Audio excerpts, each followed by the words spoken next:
नमस्कार। काफी दिनों के बाद, लगभग 3 सप्ताह बीत जाने के बाद नया वीडियो दोबारा से बना रहा हूं, क्योंकि मेरी तबीयत बहुत अधिक खराब हो चुकी थी।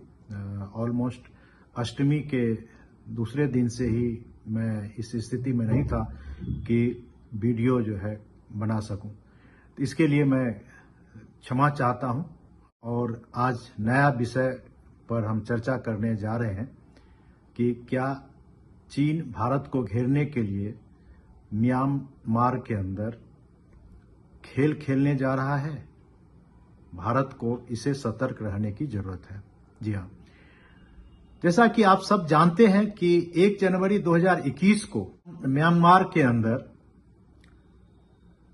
आंग सान सू की जो सरकार थी उसे सैनिक शासक ने तख्ता पलट कर दिया था, जिसका नेतृत्व मिन आंग ह्वांग ने किया था और तब से सैनिक सरकार जो है सत्ता में है। इसके लिए उन्होंने बहुत ही क्रूरता किया।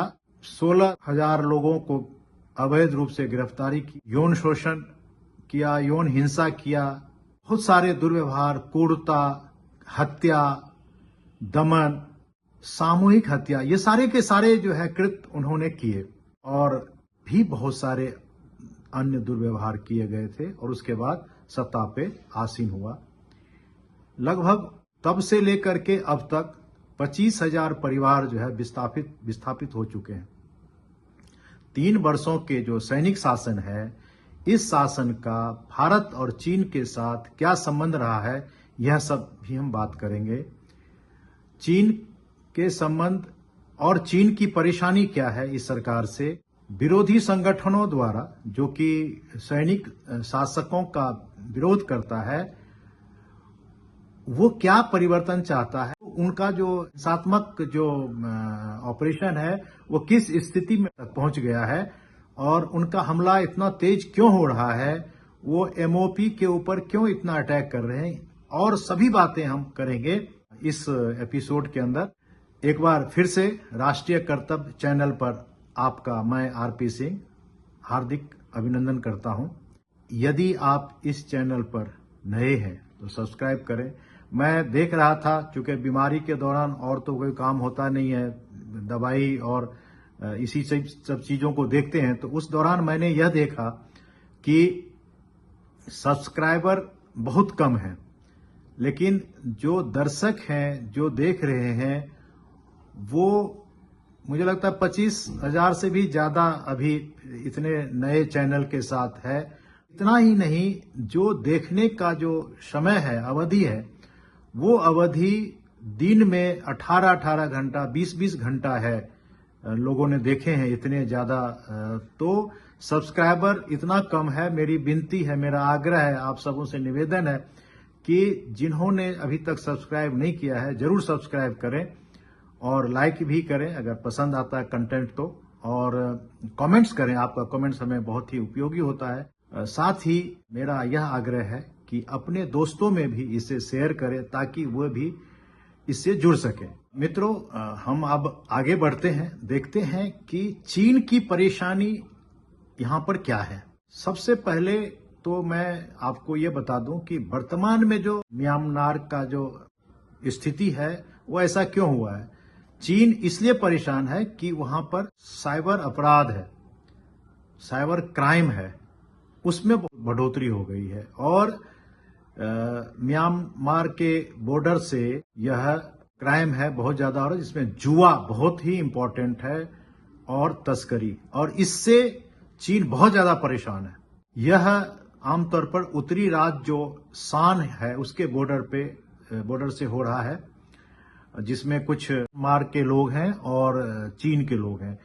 इसके लिए चीन ने अपने काफी लोगों को म्यांमार के बॉर्डर से वापस भी लिया है, लेकिन रुक नहीं रहा है। तो चीन की जो परेशानी है वो एक ये परेशानी है, लेकिन यह प्रमुख मुद्दा नहीं है। चीन का जो प्रमुख मुद्दा है वह कुछ और ही कह रहा है, लेकिन चीन इसे प्रमुख मुद्दा बना करके आगे बढ़ रही है ताकि भारत पर प्रेशर बना सके, भारत को घेर सके। इसके लिए ये सारे के सारे कार्रवाई हो रही है और चीन इसके लिए असल में चाहता है कि जो सैनिक सरकार है उसका तख्ता पलट हो जाए।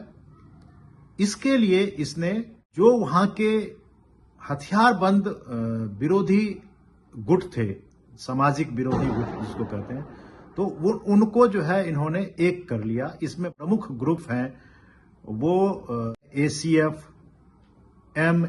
MNDAA,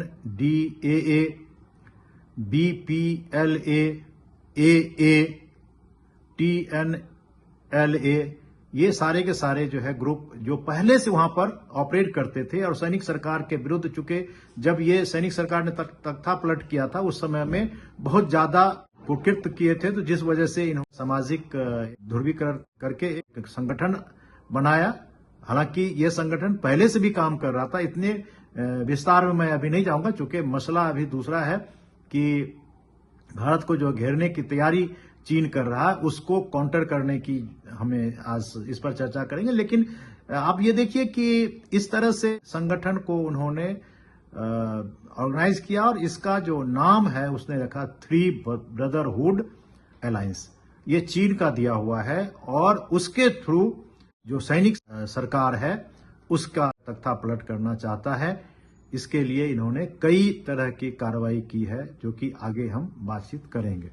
तो अब हम देखते हैं कि जो वहां के विद्रोही दल है वो उसकी क्या कार्रवाई। तो विद्रोही दल में थ्री ब्रदरहुड अलायंस जो है वो अभी सक्रिय है, जो कि चीन के द्वारा एक तरह से गोलबंद करके और उसको जो है संगठित करके वहां जो है ये ऑपरेशन करवा रहा है।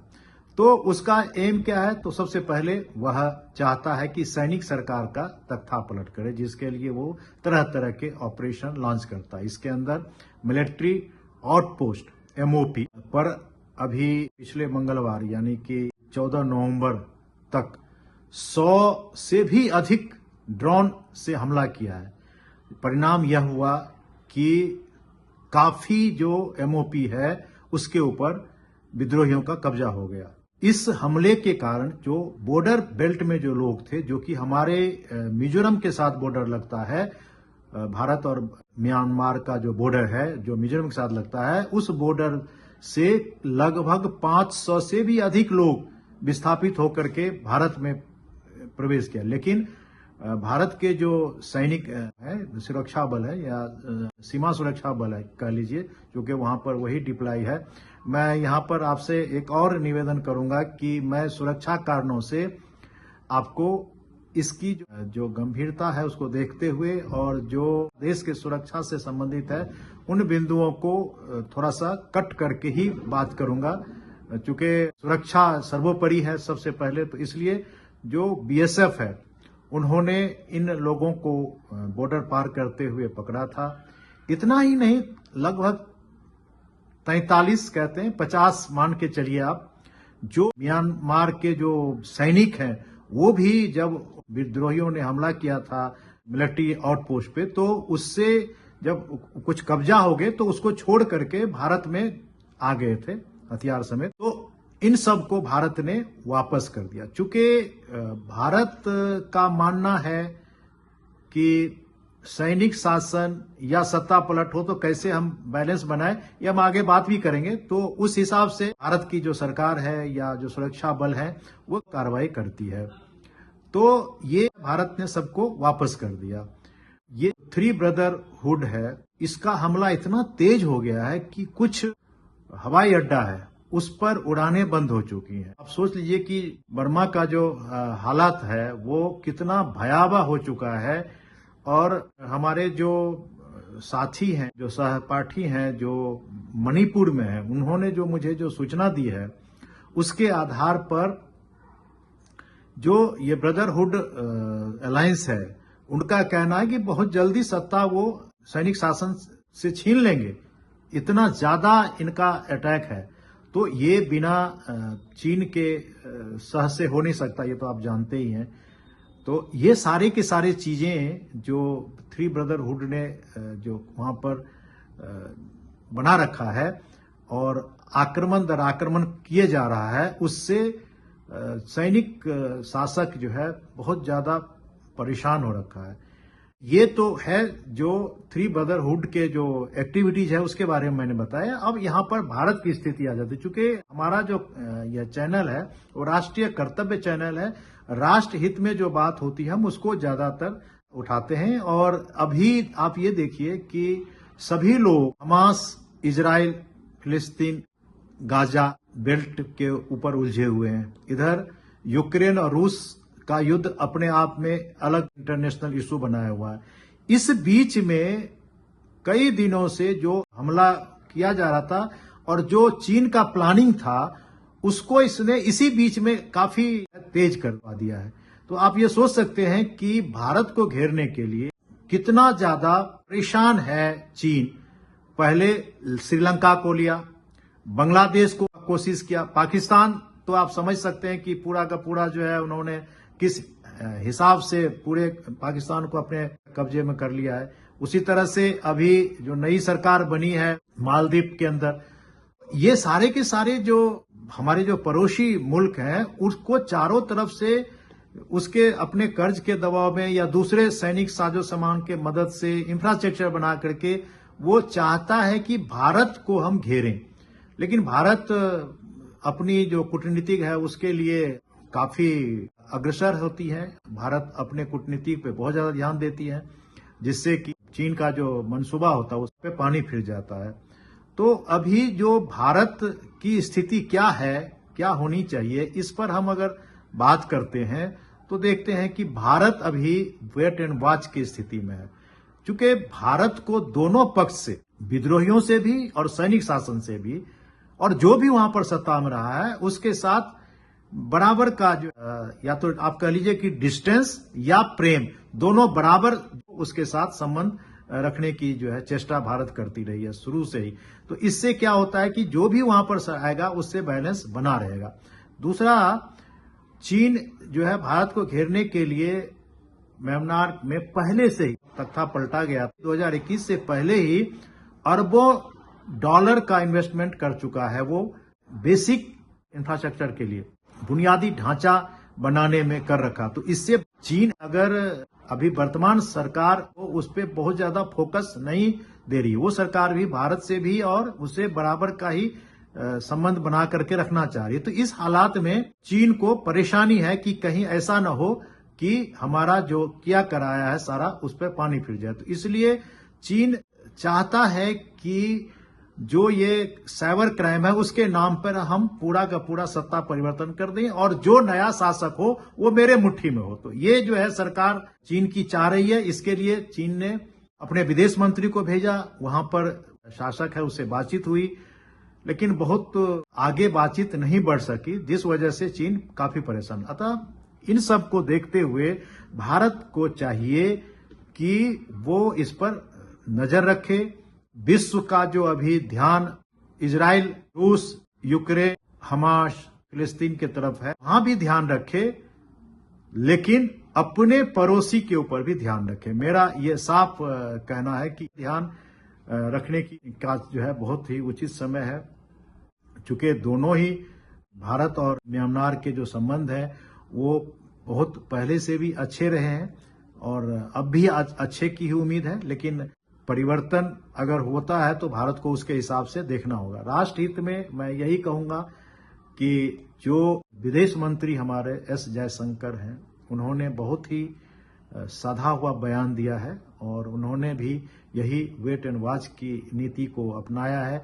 मुझे लगता है कि जितने भी संगठन है जो संगठित चीन ने किया है अपने उद्देश्य की पूर्ति के लिए, मुझे लगता है कि उसके साथ भी हमारा जो संबंध है वो अच्छा है। अगर सत्ता परिवर्तन भी होता है तो भारत को बहुत ज्यादा परेशानी नहीं होनी चाहिए, लेकिन भारत का जो पड़ोसी है उससे हमारे संबंध अच्छे होने चाहिए, ये हमारी नीति रहती है। म्यांमार भी उसी में से एक है और उम्मीद है कि ये सब सही होगा। मैं आज अपना वक्तव्य यहीं विराम करता हूं और आग्रह करता हूं कि सब्सक्राइब करें, लाइक करें, कमेंट्स करें और दूसरे दोस्तों में शेयर करें। नमस्कार।